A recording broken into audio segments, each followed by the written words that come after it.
sa aking mga kababayan. We are meeting for the nth time. I do not know how many, but I'm sure it would be a long train of meetings about yung problema. Now, gusto kong malaman ninyo, ang pag-usapan na lang dito, walang iba, hindi tayo lalabas. Mag-usap tayo ng COVID at ano ang resulta ng pumasok na yung virus na yan o virus. But I've been pronouncing it virus anyway. Ganon yan. So hindi tayo maglabas dito. COVID lang tayo at ano ang problema na lumabas sa contamination sa ating bayan. So let me, para maraming masagot yung maraming tanong ninyo, tatawagin ko si Secretary Bautista ng DSWD para mag-presentation at magsabi sa tao kung saan na yung pera at ano ang nangyari as of now, itong panahon ito. Secretary Bautista, you can... Fellow Cabinet Secretaries, maayong hapon. Sa mga nanonood ngayon, magandang hapon din sa inyo lahat. Unang-una, nais ko lang ipahatid sa inyo na nung dumating ang 100 billion as an initial tranche para sa cash annihilation program, ay in a matter of 3 to 5 days, ay naibaba namin kagad ang kaakulang ayuda para sa ating mga 4-piece members. Hindi po tayo masyadong nagkaroon ng problema na to dahil we have a credible list being kept by the DSWD, and from time to time, itong mga beneficiaryo na to ay nakakandak ng cash assistance every month. So hindi po tayo nagkaroon ng problema nito. Kasunod din po noon ay nag-payout din po tayo sa mga transport group beneficiaries. Nakuha lang po natin to ng 2 at saka 3 araw. So ibig sabihin po nito, in a matter of from April 3 hanggang April 7, na-cover po natin ang pagbabayad sa mga 4-piece beneficiaries, other transport groups. Babalikan ko ulit, hindi tayo nahirapan dito dahil mayroon tayong credible list.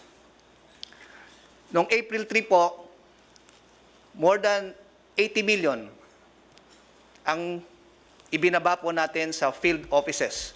Ibig po sabihin nito, talagang yung mga budget allocated sa mga field offices para implement ang social amelioration program ay makarating kagad sa kanila. Kasi alam naman natin na sila ang mag-implement in coordination sa mga LGU.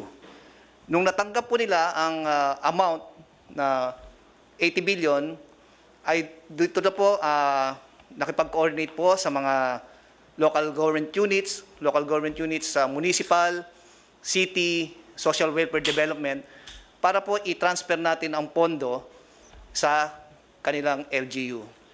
Ang naging konsepto po nito ay sa tulungan ng AFP, PNP, DSWD personnel, other monitoring groups ay tutulong para sa implementasyon ng social amelioration program.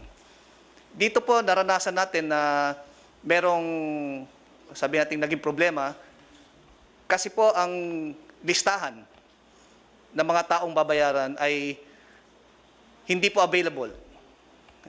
Siguro, ang in-expect po namin noon na ang LGU, dahil alam nila ang kanilang constituents, ay they have the profile, the names, the work, and other livelihood activities ng kanilang mga nasasakupan. Dahil po hindi rin nila masyado kabisado o sabihin natin ding may kakulangan sa mga listahan na yon, Dito na po nagkaroon ng problema. Pero kung tutuusin po natin ay ito po ang unang pagkakataon na dumaan tayo sa sitwasyon na to. Kaya naniniwala ko na sa unang sitwasyon na to, masasabi kong walang perfect na sistema. But as we continue to engage the LGU Municipal City Social Welfare Development Offices, we were able to identify and determine what are the gaps and the shortcomings. And hopefully in due time, we will be able to have it distribute the cash amelioration systematically and orderly. Nais ko lang i-emphasize dito para sa kalinawan ng lahat na ang cash amelioration program ay intended po para sa pamilya. Uulitin ko po, ito po ay intended sa pamilya. So, ibig sabihin nito na ang isang head of the family ay bibigyan po sila ng social amelioration card at dito po nila isulat ang kanilang profile. Bakit natin pinapasulat sila sa social amelioration card? Para po makita kung ano pa ang mga tulong na naibigay sa kanila. May mga pagkakataon na isang pamilya o ang isang miyembro ng kanilang pamilya ay benepisaryo rin po ng DOLE. Benepisaryo rin po ng Department of Agriculture or even DTI. Naayon po sa batas ng Bayanihan Law na dapat ang isang pamilya ay makakatanggap lamang ng 5,000 to 8,000.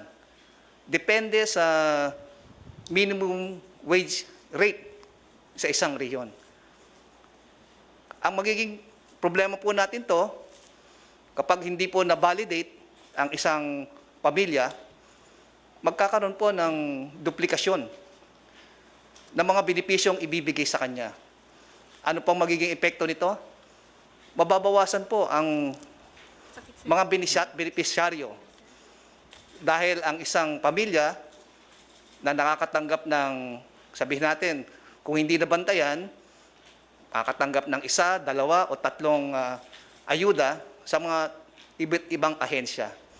Pero kung susundan lang yung sinasabi nating isang ayuda lamang, yung mga sobra doon ay maaaring ibigay sa mga nakakarami. Kaya ayun ang ina-emphasize namin talaga na dapat sa pamilya.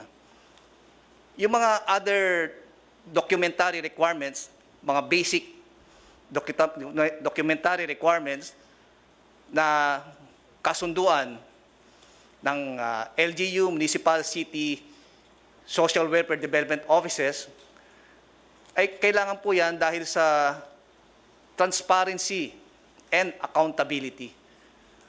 Alam naman po natin na may mga pagkakataon na may mawawalang pera o hindi mabibilang ang pera, kaya kailangan po na merong taong mananagot, taong sasagot kung sakaling hanapin ang mga pagkukulang na pera. Pero ito ang ina-encourage ko sa ating mga kapatid na dapat we should be a vanguard in the distribution of the social amelioration program. Dapat lumakas ang ating boses dahil alam naman natin na ang social amelioration program ay people's money, no? Coming from the people's tax. At hindi dapat po ito masayang o magamit lamang ng mga taong iniisip ang kanilang sariling interes. Ang akin lang pong advice sa ating lahat na this is not the time for blame game. Dapat the more that we should help one another in any form we can.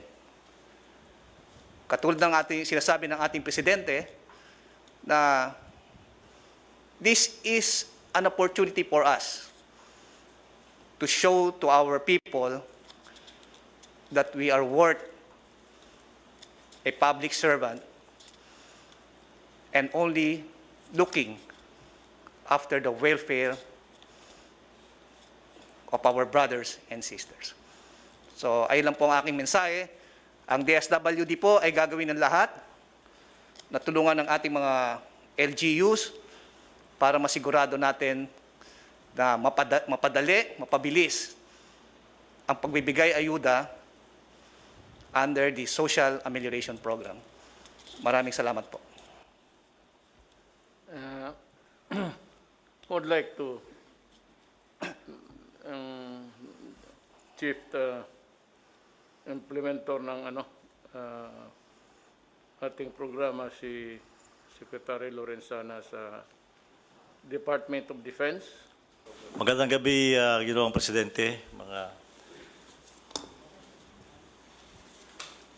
Magmaska kasi parang tayong long rangers dito. membro ng kabinete at ating mamamayan.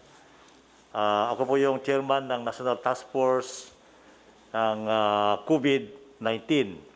Ito po ang ginagawa ng inyong task force ngayon. Ayos na po yung ating organization. Meron tayong organization ng mga lahat-lahat na transportation, logistics, saka yung communications. Naayos na po natin yung ating mga supplies ngayon. Nakahabol na po tayo ng ating mga PPEs na pinamili po ng PSDBM at saka ng DOH mula China. Halos araw-araw po ang hakot ng ating C-130 ng mga gamit na yan. At ito po, kami rin po ang nagbibigay ng mga nag-distribute itong mga gamit na ito sa mga hospital dito sa Maynila at saka sa probinsya. Tumutulong din kami ng paghahakot ng mga ibang gamit sa Mindanao at saka sa Visayas gamit ng ating mga Air Force planes. Ito pong isa pong pinagkakaabalahan namin ngayon ay ang maghanap ng mga lugar na pwede natin gamiting isolation wards ng mga apektado ng COVID. Marami na tayong nakita rito, yung World Trade Center, yung PICC, yung Rizal Memorial Coliseum, yung Tala, lahat ng QI, handa na po yan. At saka kahapon, nagpunta kami doon sa Philippine Arena ng INC ng Iglesia ni Cristo at kami nagpapasalamat kay kapatid Eduardo Manalo kasi in-offer niya yung kanilang facilities na kung magagawa natin yon ay 2,000 beds ang ating magagawa roon. So huwag po kayo mag-alala, kami po ay mayroon tayong mga tao na mamahala ng mga dapat gawin ng ating probinsya. Kami po taga-implement lahat ng mga gagawin sa lupa. So huwag po kayo mag-alala at kami po nandoon ng araw-araw at 24 hours a day. Maraming salamat po.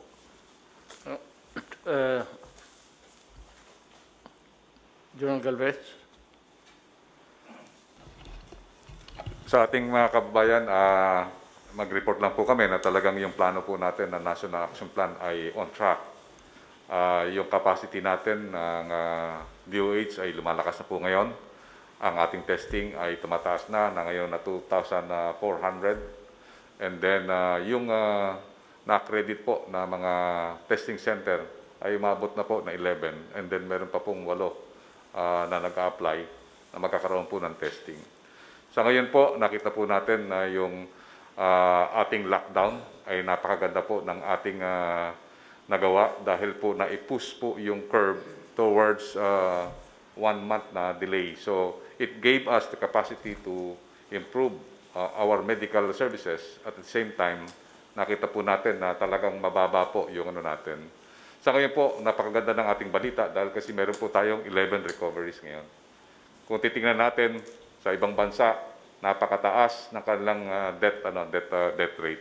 Sa US, they have 1,000 every day. Sa atin, nakita natin, sa atin hindi pa tumataas ng 30 o nakikita natin nagdaan lang ng 8 hanggang 5 o hanggang mataas sa 10. Itong mga ito, nakikita natin napakaganda ng ating preparasyon kumpara sa ibang bansa. Nakikita natin na ngayon ang Japan na napakayaman ang kanilang health services hindi maka-accommodate ng mga nangyayari sa kanilang mga cases. Same so with Singapore, they conducted the lockdown. Nakita natin na maganda ang naging desisyon ng ating mahal na Pangulo na tayo ang pinakauna na nagkaroon ng tinatawag nating yung travel ban sa mga bansa na nagkakaroon ng COVID cases. At nakita natin na ang ating hard decision, yung desperate decision natin, is paving the way for good results that we are having now. Yun lang po at maraming po salamat.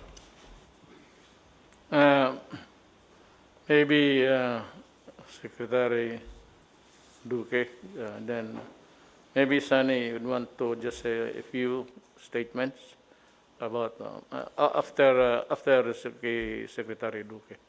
Magandang gabi po, Mr. President, at sa akin po mga kapwa miyembro ng gabinete, at sa lahat po ng ating mga kababayan.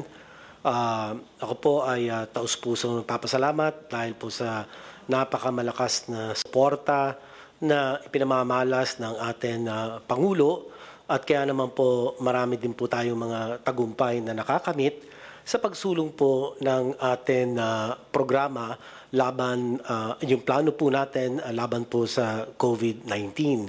At nabanggit na po ng mga iba't ibang mga kalihim ang kanila pong mga nagawa na, at hindi ko na pa uulitin. Ang mahalaga po ay ang pagkakataon kinakailangan gamitin para bigyan ng pagkilala ang ating pong mga healthcare workers, ang ating pong mga frontliners. Sila po ang taga-salba ng ating pong mga pasyente na tinamaan po ng COVID-19 infection, at kaya po saludo po kami sa lahat po ng mga healthcare workers, ang mga doktor, ang mga nurses, at lalo na po yung pong nagbuwis ng kanilang buhay. Meron 11 po tayo na pumanaw ng mga doktor. At ito po ang masasabi ko, wala hong katumbas ang inyong kabayanihan at ang inyong pong sakripisyo sa pagsalba ng buhay ng mga naapektuhan po ng COVID-19. At maganda po ang halimbawa na ipinakikita ninyo, at kayo po ang pinanggagalingan ng lakas at pasasalamat ng ating pong taong bayan sa inyo pong patuloy na sakripisyo. Ang ating pong mga frontliners ay malakas po ang suporta ng Pangulong Duterte, at hindi po kayo pababayaan. Mahirap man po ang inyong trabaho, ngunit andyan po ang lahat po ng mga namumuno sa gobyerno para bigyan po kayo ng sapat na suporta, kagaya po ng personal protective equipment, ay kayo po ang number 1 priority sa pagbibigay po nitong mga kasangkapang ito. At ganun din po sa atin pagpapalawig ng pagsuri ng ating pong mga specimen, ay ang mga healthcare workers din po ang number 1 priority.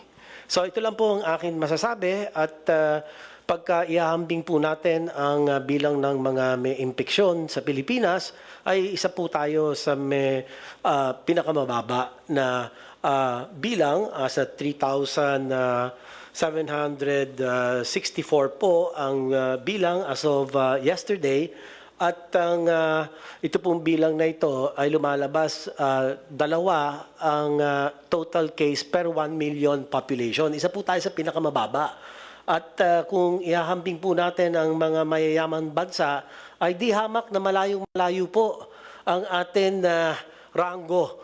Kung titignan po natin, ayan po, malinaw naman po sa mga listahan na nakalagay po sa COVID World Tracker, ay isa po tayo sa may mababa na rate of infection. Kaya ito po ay nagsasalamin ng mga desisyon na ginawa po ng ating mahal na Pangulo, at dalawa po itong napakamalakas na desisyon. At kanya po talagang nakatulong po ito sa pagpigil ng pagkalat ng COVID sa Pilipinas. Ito po yung ating ito po yung atin na travel restriction, absolute travel restriction na ibinaba po ng ating Pangulo doon po sa mga manggagaling sa bansang China noong pong Pebrero. At pangalawa pong magandang at malakas na desisyon ng ating Pangulo ay ang pag-lockdown, yung ating pong enhanced community quarantine. So ito po ang dalawang kadahilanan, pangunahing kadahilanan kung bakit po ang bilang ng COVID infection sa Pilipinas kung ihahambing sa ibang mga bansa ay mababa po talaga. So ito lang po aking masasabi. Maraming salamat po sa suporta ng ating mahal na Pangulong Duterte. I'd like to call Secretary Dominguez of the Finance to just say a few words. Still, you have said a lot, but you might want to just give a statement to this meeting.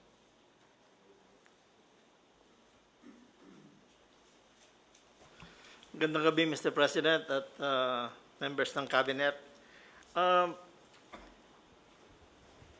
Before we start, tignan natin kung saan tayo nanggagaling sa in terms of the economy. Ho. Nung pumasok kayo noong 2016, ang order niyo ho sa amin ay is to manage the economy for the welfare of the Filipino people. Ang ibig sabihin nun, lahat ng collection natin ng taxes should be collected efficiently at lahat ng gastos natin should be very conservative and really wag tayo magwaldas ng pera. So, ang resulta ho nun ay maganda yung position ng economy natin. So, kaya even though we have a bad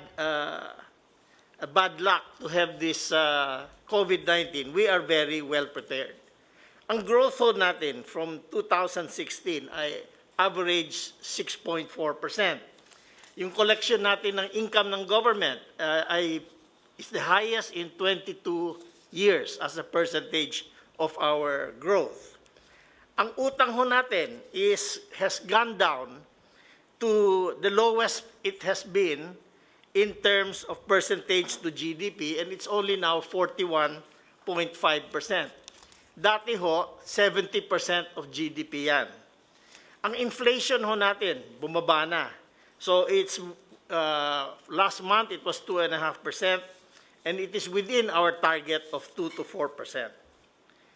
Ngayon, itong COVID-19 has hit us in a very hard way.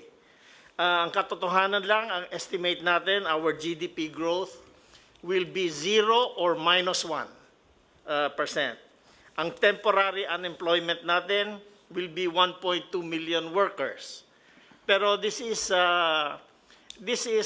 in comparison with the lowest unemployment rate ever achieved in the Philippines.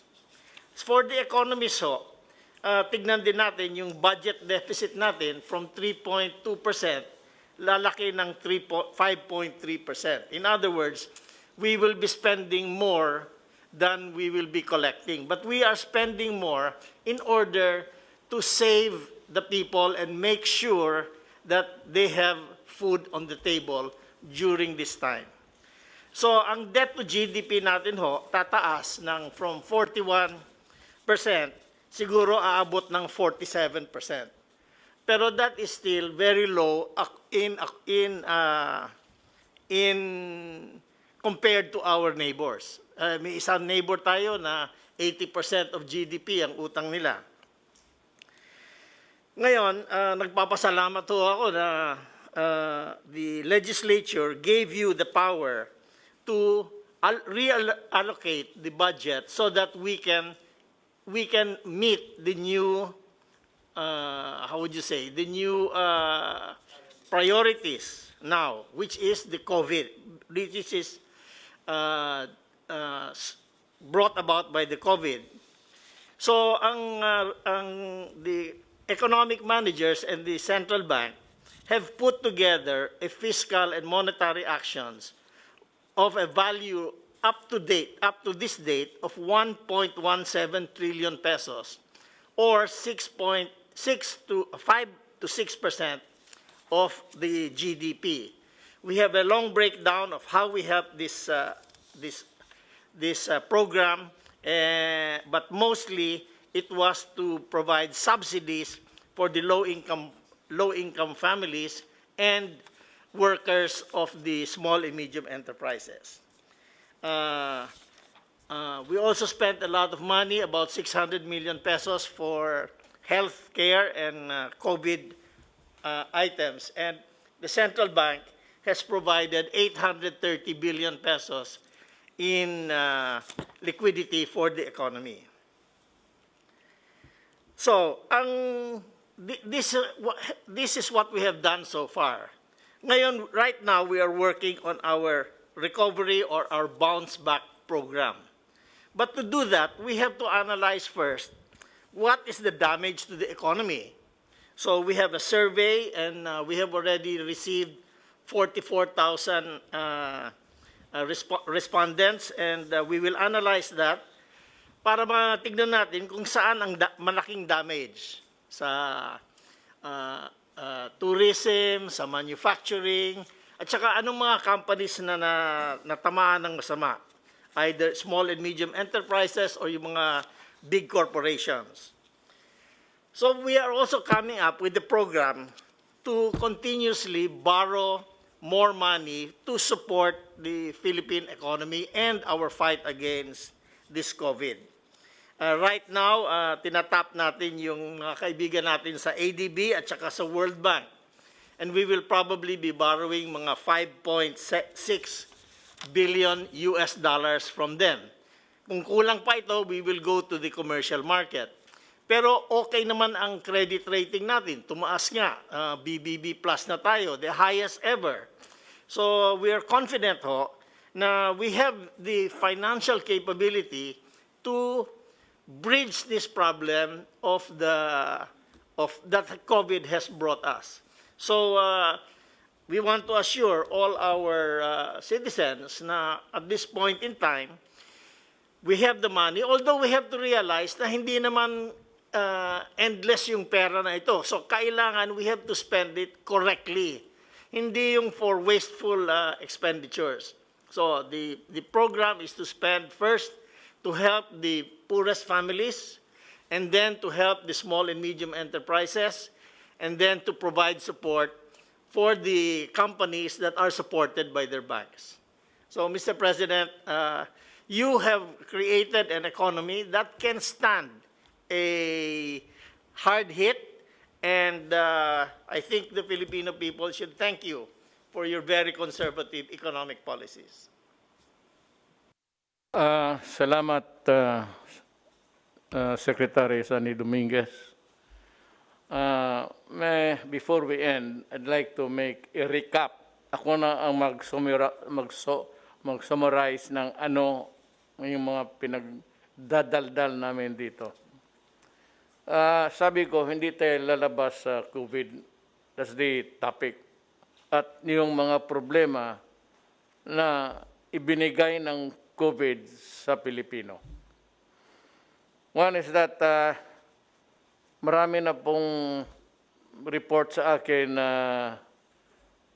yung mga taong ngayon na nagtitira sa upahan ng mga bahay ay they are being pressured to pay. Alam mo, lahat tayo nawalaan ng income. So, I would like to ask the owners na kung maaari, yung sa lote, to suspend yung sa bahay, wag mo munang hingiin kasi wala talaga, okay naghihirap ngayon. And whatever na ang nasa kamay ng mga tao ngayon, they are saving it for the last day, the rainy days to come. Nandiyan naman yung tulong, pero ito ang gusto ko ninyong maintindihan.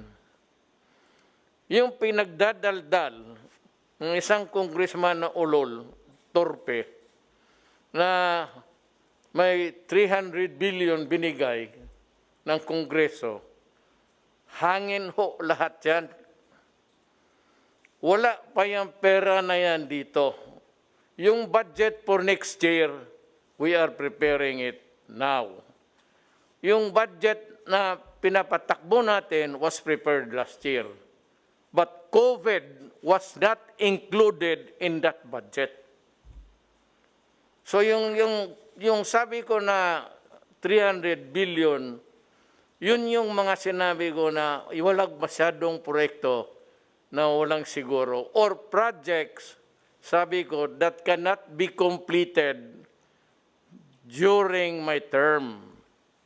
Sabi ko sa kanila, Wendell Abisado sa budget, and Sonny Noset is from Davao, Congressman Nograles, na nabi ko sa mga tao ko, nung last year, mag-isip kayo ng budget that can be implemented at matatapos sa termino ko.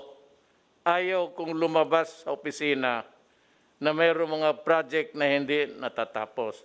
Kaya kung hindi lang man importante, ang suggestion ko sa Finance, kay Secretary Dominguez, is be sparing. Yun na lang mga projects na talagang makikita mo at matatapos natin at makita ng mga tao. Kaya yung nakikita ninyo ngayon, yung madaan kung anong nakikita ninyo, yun yung projects na nakaantala sa budget that was prepared last year. Yung pera na yung para sa COVID, hindi yan pera na kukunin pa.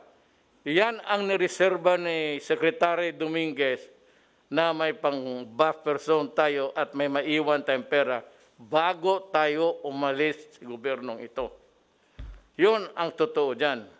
Ngayon, yung pera na sinasabi ng tong ulol, na abogado naman sana, pagkatorpe po. I think your brain is melting. You're a lawyer, bagay. Economy man ito. Saan ka nag-aral, ewan ko. Yang pera, yung pinoprogram last year na ngayon, ito yung budget na guide na pera na makakolekta natin. So, ang fiscal year is divided ito, first, second, third, fourth quarter. Ang ginagamit ng natin, yung nakakolekta natin ngayon. Yung sa budget na nakaprogram, baka hindi na matuloy yun dahil sa COVID, nag-ikis ang panahon. So yung may mga project ngayon, baka ilagdag ko yung malalaki pag nagkulang ako sa pera para sa control sa COVID.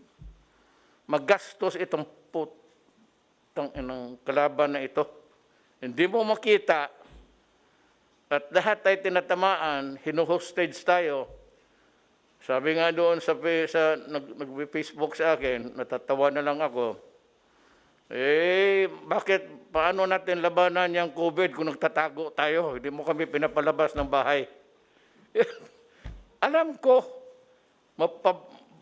minsan bastos ako magkwento, magbiro. Pero totoo ka talaga, tama ka. Kaya pamatong na pinapaalis ako kasi wala akong solusyon. Sige, tama. Ikaw na ang presidente. Kaya sabi ng mga sundalo, nasaan ka na? Kasi mag-report na sila sa iyo. Hindi ka man nila nakikita, where are you? Kasi kung nakumbinsi mo ako na you have medicine to cure COVID in 7 weeks, anak, sabihin ko sa iyo, kung totoo yan, Adre, ako na mismo ang magtulak sa ulo ko dyan sa Pasig, gago, umalis ka na at dumating na ang santil mo ng...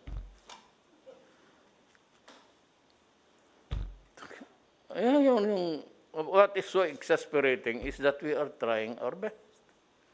Sa limitado natin, sabi nga ni Secretary Dominguez, may pera. may gobyerno eh. Kaso lang, hindi ito para sa lahat ng panahon. So, kasi bakit masabi mo, wala tayong kinikita ngayon. Ano yung budget na sinasabi niyang intelligence fund, wala pa yan. Kukolektahin pa yan para sa second quarter at magkolekta para sa third quarter. Hindi yan, pagkaintindi kasi, pag naniniwala ko sa mga ugok na yan, na yung 300 billion nandyan, o ito Duterte, o Kongreso, 300 billion, iyo yan. Sige, kaso, hindi ho ganon. Alam mo bakit? Wala pa yan. Ginusto ko man, hangin pa yan, magaganon ako sa ere. Kasi wala pa. Ang budget, ang guide, prepared last year, ang budget nga.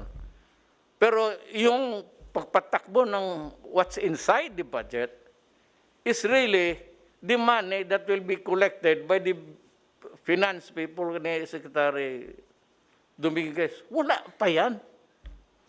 Kung sabihin na saan ang pera na 300 billion, ewan ko kung kaninong bayag mo yan makuha. It's not there. Magkukolekta pa ako ngayon. Masunod ba yung collection mo? Hindi. Bakit? Wala na. Ang ekonomiya patay. Walang negosyo. Walang nagbayad. Wala yung nagtatrabaho na kaltasan yung sildo nila. There's no source of income now. Except may perhaps yung fixed assets natin. Yung mga lupa, may mga building, yun. Pero aside from that, the big money, ang sabi ko, ang gobyerno hindi nag-iimprenta ng pera yan. Ang gobyerno gagastos lang sang-ayon sa ekonomiya mo. Economy is really yung GDP na sinasabi na dito. It's actually income. At paano kaltasan ang pera mo, ang income mo, sa mga utang mo, dyan kunin. Ang utang mo, GDP. Ang utang mo, marami kang utang, hindi marami kang babayaran, walang matira. Minsan meron, kukunti na lang. But what is important really is, makinig kayo kasi, alam mo, kung hindi kayo makinig, and if you persist on listening to the idiots of this world, itong mga Pilipino, talagang madali ang pagbabagsak natin. So you listen very carefully because we are trying to save not only an economy but the country. Help the country alive. I am not asking you to help the economy. Wala kayong maitulong pati ako. So you just try to, do something that is not precipitate statement. That would cause trouble na manggaling doon ang problema kasi mahihirapan na tuloy tayo. Pero kung gusto yun nila ang mangyari, sabi ko sa akin, it's up to the Filipino people. If you decide to listen to the insane, Amatong and Company, pati yung congressman dyan, edi doon kayo. Ngayon, kung magsabi kayo, saan na yung pera namin na 300 billion? Wala pa po yan. Kukolektahin pa yan. O yung sabi, 270 million. Wala pa po yan. Kukolektahin pa yan for the second and third and fourth quarter sa ating kikitain. Yan ang totoo dyan. So, lamang mo lang na yung mga, alam mo, may panahon, yung mga lessors, do not tempt the gods. Kasi pagka hindi ito naayos, ang COVID, mapurnada talaga tayong lahat. Huwag din yung madaliin. Sabihin ko sa inyo, think of a COVID ganitong sitwasyon, tatakbo ito ng 2 years. Ngayon, anong silbi nagawa? Hindi lang ako, lahat. Military, police, doctor, the medical world especially. Andi itong mga police naawa ako, checkpoint. Butit na lang early on my term may ginawa ako para sa inyo. Isipin na lang kung nakikita ko na noon pa. Itong COVID na ito, sinusundan ko talaga. Kasi sinasabi, come Jimmy lately, hindi ho, ako ang pinakaunang lahat nag-lockdown. Kasi nasusundan ko na ang istorya. At sabi ko, nagbabasa naman ako, different sources of knowledge. Facebook, everything. Lahat na what I can get my hands on to study the matter because presidente ako. Dumating nga ngayon itong solusyon. Ano ang solusyon? Kaya maghintay kayo, lessors, magpaparenta. Huwag ninyong madaliin kasi baka wala na tayo o wala ka na magkolekta. You not be even sure if you'd still be around to collect the money. Kaya naghihingi ako, huwag mong pahirapan ang mga tao. Kasi pag ang tao, in-evict mo, walang korte.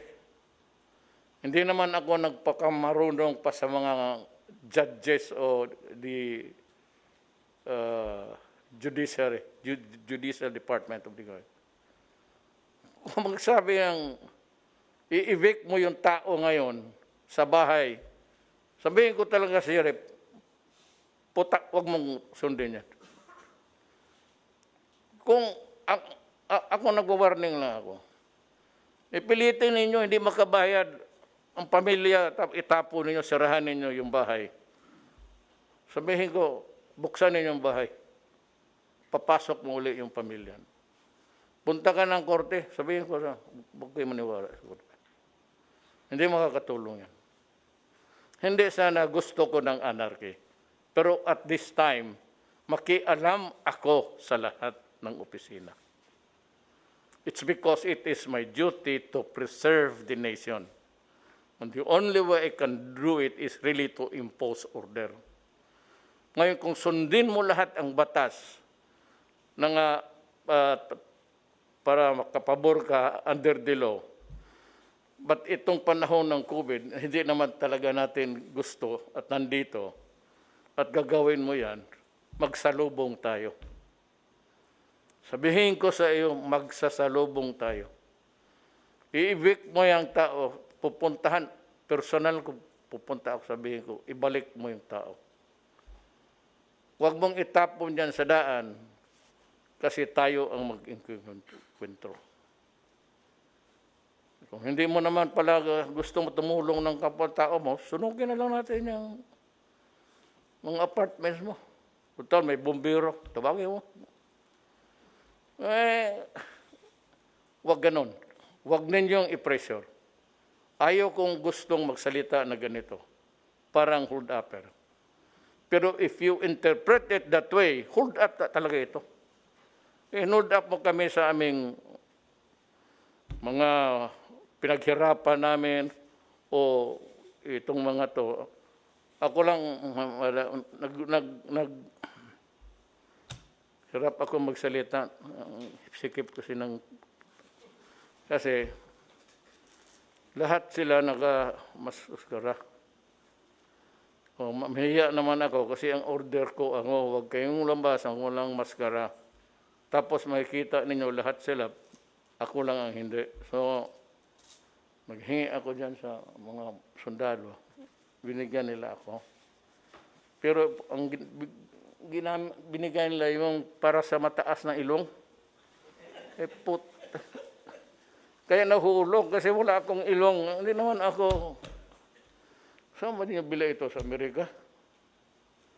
May ano pa, may parang ano pa dito hangin mahigop mo. Maliit naman yung butas, let's say, baka labas-pasok ang COVID dito sa mukha ko. Well, anyway, ganon. Nakikiusap ako. Nagmamakaawa ako sa inyo. Huwag ninyong pilitin ang mga tao ngayon. Walang pilitan. Kasi talagang mag-iengkwentro tayo. Hindi talaga ako papayag. Huwag ninyong akong pilitin to go against the law. Because if the law says that you are entitled to this and that, but it will work sa kapwa-tao mo ngayon, biro mo, i-presyo mo, paalisin, ay puta. Sabi ko, maghanap ka ng panahon sa buhay mo. Kung may buhay pa tayong makarating. Alam mo, ulitin ko. COVID, anong sagot? Vaccine. Walang vaccine, COVID stays. Yan ang totoo. Bigay ko sa inyo ang totoo. So, magmaskara tayo kung wala pang vaccine mga Christmas time. Sabay na tayo sa mga hold-upper. Pareho na tayo, pareho na lahat. Itong bisa ng mga unggoy. Di, sabay na tayong lahat. Hold-upper na tayo. Naiinis ako eh. Alam mo, dahan-dahan lang. Sabi nga ni Secretary Dominguez, may pera. Do not pressure anybody or a poor person just because you have this right. It is not the time for you to pressure other people because of your right. Ay, sabihin ko sa iyo ulit, mag-iengkwentro tayo. Sigurado yan. Taga ninyo sa bato yan. Hindi ako papayag. Ang mga papayag, sinong tawagin niyo? Pulis. May mga pulis, umalis kayo dyan, pulis. Get out. Wag mong... Kasi pulis, magra-riot yan. Kung lahat na nag-uupa kayo, paalisin nyo, yung isa, pinaalis o paalis, magra-riot, sinong... Di kayong pulis. Lumamili kayo. Saan kayo susunod? Are you ready to confront the violence that will be created? Or you stay with me? Because I will make the decision para sa lahat. For the common good. So yung baka balang araw, as we go along, marami man namang mahilaman si Sonny. Sabi niya, we can generate funds. Sabi niya, marami ang nagpapautang sa atin. Ngayon, kung makabayad ba tayo, di hanapin nila si Dominguez, bakit tayo? Kung hindi tayo nakabayad, ako ba ang nagsabi na, si Sonny man yan. Pero sabi ko, classmate kami nito. Since kindergarten, valedictorian yan. Kaya bright siya. Pag nasabi maraming pera, sabi ko, ang huli nito, alam ko na ano. What is the end game? Pag maubos talaga ang pera, ipabili ko lahat ng propiedad ng gobyerno. Yang cultural center, PICC, yung lupa dyan, totoo. That's the last na pag wala na akong makuha and we are about to sink and really sink, I will sell all the assets of government. Tapos itulong ko sa tao. What is important is na saan yung pera ninyo? Importante maintindihan ninyo yan eh. Kaya sa mga text, saan na yung 300 billion? Adre, hangin yan. And it will continue to be a hangin pag second quarter, mag-break, the economy will, mabutit na lang, sabi ni Secretary Dominguez, he's assuring that we can still stay afloat. Lulutaw pa tayo, pero sabi niya, huwag ka lang magsabi na kung kailan. Kasi yung mga tao, hindi mo mabigyan ng hope. Ako, magbigay ako sa inyo ng hope. For the time na nandito ako ang control. Ibigay ko lahat. Yung pagbili ko lahat, pati propiedad ng kung saan, ipagbili ko. Ngayon, ibibigay ko sa inyo yan. And do not worry about the money. Kung yung pagdating yung lahat ng committee na membro para mag-aral kung magkano ang presyo saan, ibibigay ko sa mga opposition. Ibibigay ko sa torpe na abogado nito. Pati ang gawain kong chairman si Amatong. Sige, kayo ang mag-negotiate para wala kayong duda sa amin. Kung ano lang kikitain. Kung napagbili ang cultural center ng 50 mil, wala tayong magawa. Yun ang negosasyon nila. Ayaw ko makialam kasi alam mo bakit? Sabihin mo yan, pag bilyon-bilyon yan, magkano ang kickback nila? Kaya gusto ko lahat ng negosasyon, kung may ipagbili man ako, if ever, if at all, ganito. Mag-usap kayong magkano ang valuation, magkano yung renta dyan sa mga complex, magkano ang bayad nila. Bigay ko yan sa, siguro 5, dawala lang ang membro na taga-gobyerno. Sige. Kayo ang mag-negotiate. So, uli, yung sabi nga nila, hindi yan individual, be counted by families. Kayo itong Pilipino. That is a lesson. There's always a lesson to be learned. May leksyon talaga ang buhay. Kaya hindi kayo maniwala, ngayon dumating yan sa inyo, kung hindi kayo, except those na nakuha talaga nila ang sakit because wala silang choice. Kaya mga doktor namatay, mga pulis, humaharap sila mga nurse, may tama silang lahat. Kaya yan sila ang pinagdadasal ko number 1. Na lahat niyang nasa ospital ngayon, yung lahat na nakipag-ugnayan sa may sakit sa mga bahay-bahay. Unahin mo yan sila, Diyos. Ipanghuli mo na lang itong akin dito kung paano mo total. Amigo, pag hindi, pati itong totoo yan, ha? Nandito kami sa harap ng Pasig. Balikan ko yung mga ang sunod bibigyan. Outside of yung nakalista na sa budget. Yun ang mga budget, yun yung mga pangalan na sa barangay list. Kaya pag wala ka doon, hindi ka talaga mabigyan. Ngayon sabi mo, paano kami, Mayor, patayin mo kami sa gutom?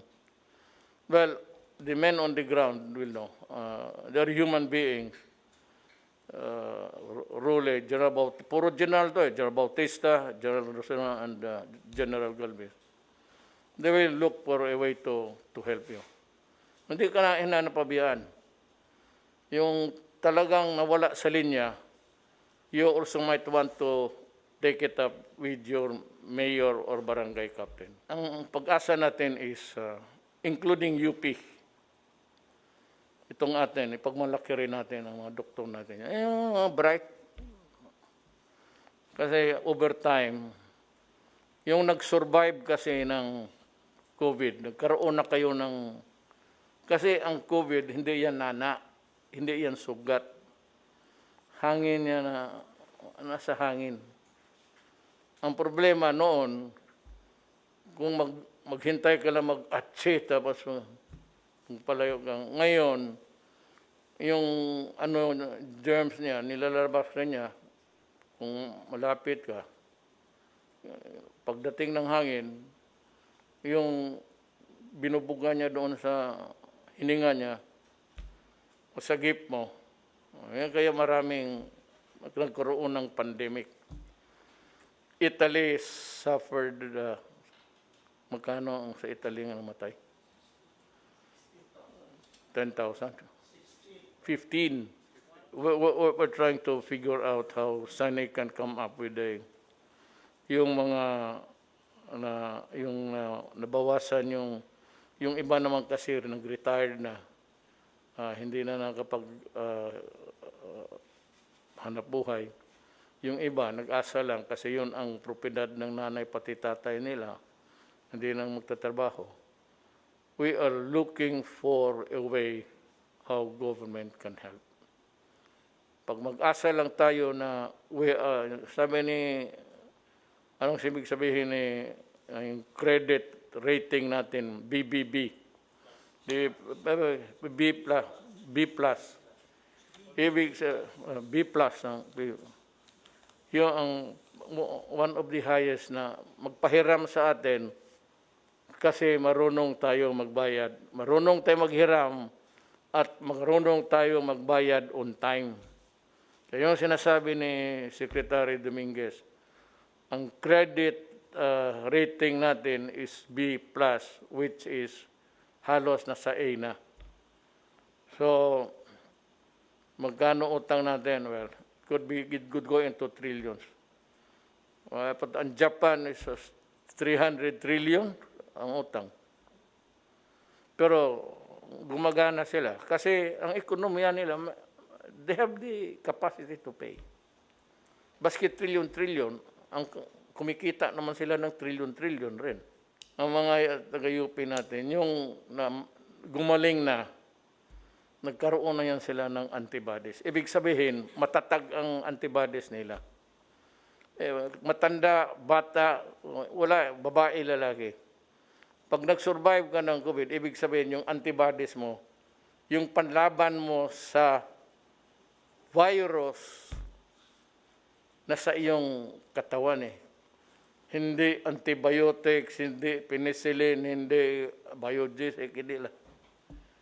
Ang katawan mo mismo ang mag-produce ng kalaban, produce ng mga sundalo, lalabanan ang COVID.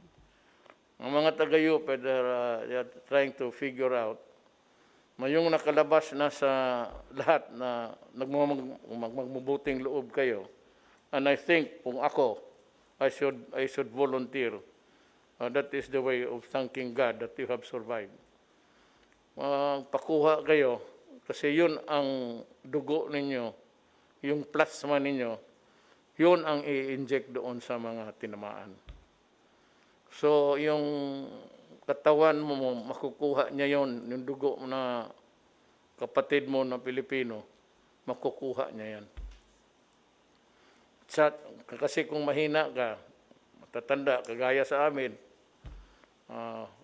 I don't know if my immune system is working efficiently.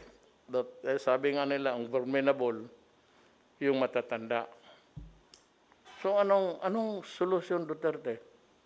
Mayor, COVID, vaccine, bakuna. Kagaya ng kagat ng aso, that's the nearest that I can think of.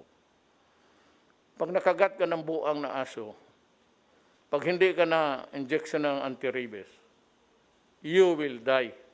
Sigurado yan. Walang antibodies, antibodies dyan. Pag hindi ka nabakunahan, patay ka. Yun namang sa COVID, hindi ito gaanong rabies na, it's not really a form of rabies, but yung mga tao may mga resistance, yung matatag. Yun yung mga tao na, hindi ko kayo iniintriga ha. Ito yung mga tao na, nandyan sa daan. Araw-araw trabaho. Pero lahat ng nahigop nila lahat na siguro yan. Kaya matatag sila. Ayun yung iba naman, genetics. In the meantime, we help each other as one nation.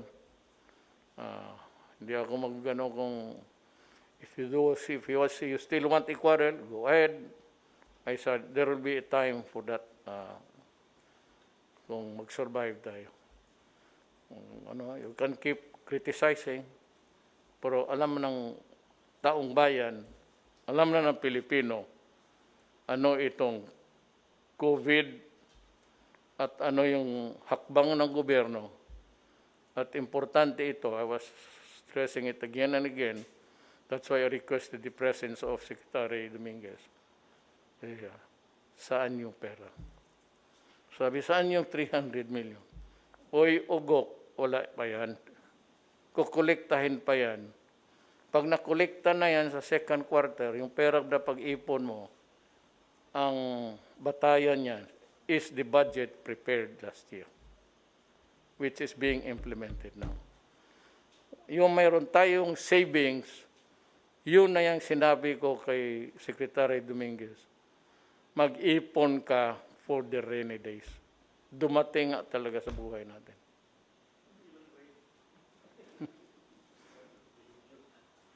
Ini rainy bagyo. Kaya nga, if you have a better idea, o yung namakarunong makinig ninyo sa TV, o hayaan mo, sige, sabihin mo sa kanila. They can come here and I can turn over. Sabihin ko ang cabinet, pati kay Secretary Lorenzana, sumunod na kami doon sa kanila. Sila magpatakbo kung paano nila pa. Maraming salamat po, Pilipino. Ako po'y inyong utusan at lahat kami dito ngayong gabi. Again, salamat po.